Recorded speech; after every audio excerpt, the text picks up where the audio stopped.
Сәлем достар, мен бүгін сіздерге Пушки Акимбо фильмін қысқаша баяндап беретін боламын. Кажется, вы ошиблись дверью.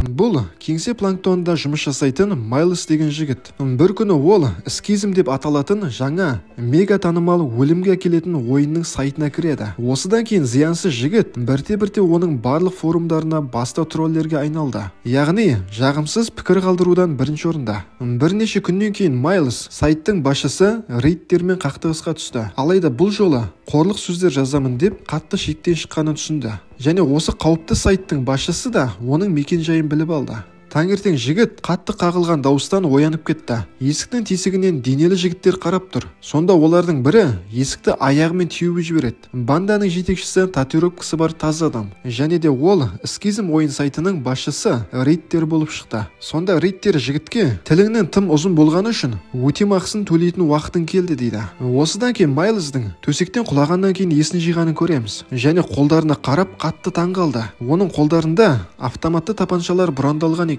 Қатты шошынған кейіпкер өзінің троллинг үшін жазар ретінде барлық жастағы адамдардың арасында өте танымал эскизм ойынның байқаусызда қатысушысы болғанын түсінді. Бұл ойынның тәртібі бойынша сен адамдарды өлтіресің, немесе олар сені өлтіреді. Майлз өзінің құрбысы Новаға қоңырау шалғысы келді, бірақ ол нөмірді терудің орнына абайсызда шүріппені басып жібереді. Тапаншаның бірінші рет дауысын естіген ол осы жерде құсып тастады. Осыдан кейін смартфонға хабарлама келеді. Эскизм ойынындағы кейіпкердің басты жауы рейтингі өте жоғары, қатал қаншер қыз Никс. Жігіттің қарсыласын өлтіруіне 24 сағат уақыты бар. Ойынның шарты бойынша осы алдағы 24 сағатта екеуінің біреуі тірі қалу керек. Осы уақытта Никс есірткі сатушылардың көшбасшысын және олардың бүкіл бандасын өлтіріп, соның арқасында қанды кестеде бірінші орынға ие болды. Осыдан кейін ол ұзақ уақыт бойы астыртын жекпе-жек клубының мүшелерінің алдындағы полицейлерден сәтті қашып кетеді. Қыз үстіне форма киіп, полиция бөлімшесіне кіріп, жаңа қарсыласы Майлз туралы ақпараттарға қанық болды. Бұны көргенде Никс қатты таңғалды. Өйткені жігіт оның бұрынғы қаза тапқан қаскөй жауларына қарағанда өте нәзік және бірде-бір рет әкімшілік құқық бұзушылық жасамаған. Біздің батырдың қолдары байланғандықтан ол тіпті киімдерінде, онымен қатар аяқ киімдерінде кие алмайды. Сондықтан да ол шорти, халат және тәпішке киіп, дәрігерлерге өзіне көмек сұрауға барады. Ал пәтердің сыртында ол Никске тап болды. Сонда Никс зияны жоқ құрбанды өлтіруге тырысты. Ал қолынан жарақат алған Майлз өзінің қолына қаруды күшпен бұрандап салғанын және өзінің тыныш жігіт екенін түсіндіреді. Алайда қанішер қызға жігіттің жалынып жалбарынғаны мүлдем әсер етпеді. Осы уақытта ол қаруын қайта оқтап жатқанда біздің батыр терезеден өрт баспалдағы арқылы секіріп қашып кетеді. Осыдан кейін полицияларды көрген Майлз қолында екі үлкен тапаншасы бар екенін ұмытып, олардан көмек сұрайды. Полицейлер жігітке оқ ата бастады, ал содан кейін ізінен қуады.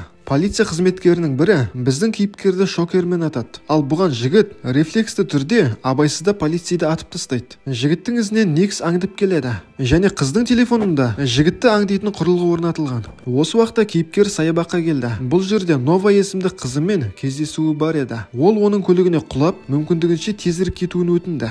Нова гранатометпен соқтығып қала жаздағанын білмей, көлікті оталдырды. Осы кезде Майлз мәжбүрлі түрде эскизм ойынының қатысушысы болғанын айтты. Осыдан кейін зәресі ұшқан Нова жігіттің көзін газ баллонмен улап, қорыққаннан қашып кетеді. Нова полиция бөлімшесіне келді. Бұл жерде Нова Никстің эскизін өңдеп жатқан детектив Де Грапсқа барлық мән-жайды айтады. Кейіпкер қоқыс жәшігінде отырып қауіпті күтеді. Осыдан кейін ол жергілікті үйсіз адамға шалбар мен аяқ киімін киюге көмектесуіне көндіреді. Ол кеңсеге келді және осындағы әріптесіне менің үстімде жучок бар, сол жучокты алып тастауға көмектес дейді. Жігіттің бұлай ойлайтын себебі Никс оны қай жерде жүрсе де тауып алатын еді. Күтпеген жердің олардың қасына бастығы келді. Кешігіп келгені үшін Майлзға көптеген әңгіме айтады және үстіндегі киімін де келеке қылды. Нәтижесінде Майлз шыдай алмастан қаруларын шығарып, бастығы туралы ойына келген әңгіменің барлығын айтады. Күтпеген жерден бастығының басынан біреу оқ атады. Бұл Майлздың жанын алуға келген Никс болатын. Осы кезде жігіт бірінші рет қолындағы тапаншасын пайдаланды. Ал кейін бұл жерден қашып, өзінің мүгедек қолдарымен әрең басқарып көлікті ұрлайды. Ізінде мотоциклдегі Никс қуып келе жатыр. Содан кейін олар қарсы келе жатқан көлікке соқтығысып, Майлз асығыс ескі үйге тығылады. Алайда аяғына оқ тиіп жарақаттанады. Никс жігітті мазақ етті және оған қалай дұрыс көздеу керектігін үйретеді. Осылайша әңгіменің нәтижесінде қыз бір хакердің оның қылмыстық ісін барлық полиция бөлімшесінен алып тастау үшін скизм ойынына қатысушы болғанын айтады. Осыдан кейін екеуі кішігірім атысып, Майлз қыздың иығын жарақаттайды. Алайда қорғансыз қызды өлтіріп тастау үшін оның батылдығы жетпеді. Осылайша кейіпкер өзінің құрбысы Новаға бейне қоңырау шалады. Кенеттен кадрда админ пайда болды. Ол скизмнің басшысы Риктор болатын. Және Риктор Майлздың Никсті өлтіруге бар жоғы 5 сағаты бар екенін айтады. Ал егер олай жасамаса, сенің құрбыңды өлтіріп тастаймын дейді. Енді жігіт жоспар құра бастады. Ол өлтіруші Никс ізінен аңдып келу үшін ешқайда жылжымай орнында қалды. Ал өзі болсам бұл жерге полиция шақырып қояды. Осы кезде жігіт кездейсоқ бандалар арасындағы есірткі саудасының куәгері болады. Олардың басшылары бірін-бірі сен мені сатып кеттің деп күдіктеніп жатқанын көреді. Осы бір шиеленіскен жағдайда араға Никс келді. Және қыздың қолында үлкен пулемет бар. Ал Майлз болса өзін қорғаймын деп абайсызда бірінші рет адам өлтіреді. Дәл осы уақытта полицияның арнайы жасақ отряды осы жерге еніп, Майлзды өздерімен бірге әкетеді.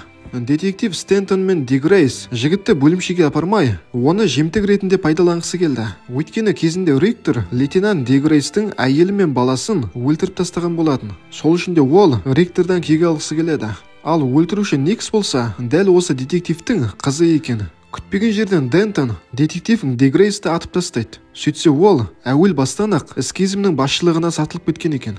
Полиция формасын киген қасқыр Майлзға бейнетаспа көрсетеді. Бейнетаспада Риктор Майлздың сүйіктісін ғана емес, оның нағашы апасын да өлтіремін деп қорқытатынын көрсетеді. Майлз сол жерде Никстің оны табу үшін әдейі күтеді. Қанішер қыз қараусыз қалған жерге келді. Ал кейін басты кейіпкер оған бірігуді ұсынды. Өйткені олар бірге Риктор мен оның бандасын жеңуге мүмкіндік алады. Бірақ та қыз жоқ деп жауап берді. Ал сосын жігітті тапаншасымен атып тастайды. Миллиондаған жанкүйерлер өздерінің сүйікті ойыншылары ойынды аяқтап жеңіске жеткеніне қуанды. Майлздың денесі көп ұзамай қара сөмкеге оралды. Ал осыдан кейін бетперде киген жігіттердің оны Риктордың үйіндегі қараусыз қалған зауытқа апарғанын көреміз. Кенеттен кейіпкердің мәйіті салынған пакет жанданып, қарақшыларды пакеттің арғы жағында тұрып ақ өлтіріп тастайды. Сөйтсе, Никс пен Майлз өздерінің ортақ жауын алдау үшін алдын ала келісіп алған екен. Ол үшін жігіт оқ өтпейтін жилет киіп алған. Кісі өлтіру оқиғасы ұшақтың дронның көзінше әдейі орындалды. Ал кейін өлді деген жігітті Рикторға жеткізу ғана қалды. Осылайша жауынгерлер жаудың ұясына енеді. Сонымен қатар скизм сайтында онлайн трансляция қосылды. Көрермендердің барлығы Майлз бен Никстің Риктордың адамдарын бірінен соң бірін қырып, барлығын өлтіргенін рақаттана тамашалауда. Осыдан кейін жігіт сервер бөліміне жасырын түрде кіреді. Содан кейін ол Риктордың скизм ойыны ақштан тысқары жерлерде де кеңейіп, бүкіл әлем бойынша жергілікті орталықтарды құру туралы шешім қабылдағанын білді. Күтпеген жерден біздің басты кейіпкерлерге екі үлкен калибрлі пулеметпен Риктордың оққа қара және де Риктордың серіктесі өте денелі шотландиялық жігіт шабуыл жасайды. Төбелес кезінде Никс қолындағы екі саусағынан айырылып қалды. Алайда балғаның көмегімен ол бұзақының сүйектерін сындырып, оны үлкен ұйқыға жіберді. Ал осы арада Майлз афро-америкалық әйелді автоматтардың көмегімен өлтіреді. Ал Риктор болса, өзіне сыбайлас полицейский Стентонды өлтіріп тастайды. Содан кейін ол Нованы кепілге алып тікұшаққа қарай бет алды. Ал барлық отбасынан айырылған Никс Майлз өзінің сүйіктісін құтқару үшін өзін өзі құрбан етіп, жауларының барлығының көзін құртты. Яғни жауларының арасына жалғыз кіріп, өзін басқалармен бірге жарып жіберді.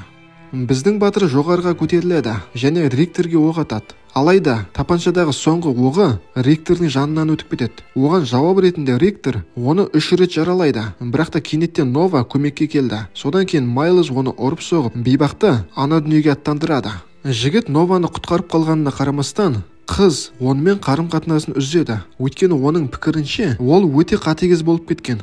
Алайда біраз уақыттан кейін қыз өзінің алғашқы комиксін ойлап шығарды. Және бұл комикстағы басты кейіпкер Акимбо тапаншалары деген қаһарман болатын. Ал дәлірек айтқанда, бұндай жазу Майлздың тапаншасының сыртында сызылып жазылған болатын. Ал жарақаттары жазылып, өз-өзіне келгеннен кейін Майлз скизмнің жаңа бөлімшелерінің көзін құртуға шықты. Өйткені скизм ойындары бүкіл әлем бойынша тарап кеткен болатын. Достар, бейне ұнаған болса, арнаға тіркеліп, лайк басып кетейік. Ал келесі бейнелерді жіберіп алмау үшін қоңыраушаны да басып қойыңыз. Келесі көріскенше аман сау болыңдар достар.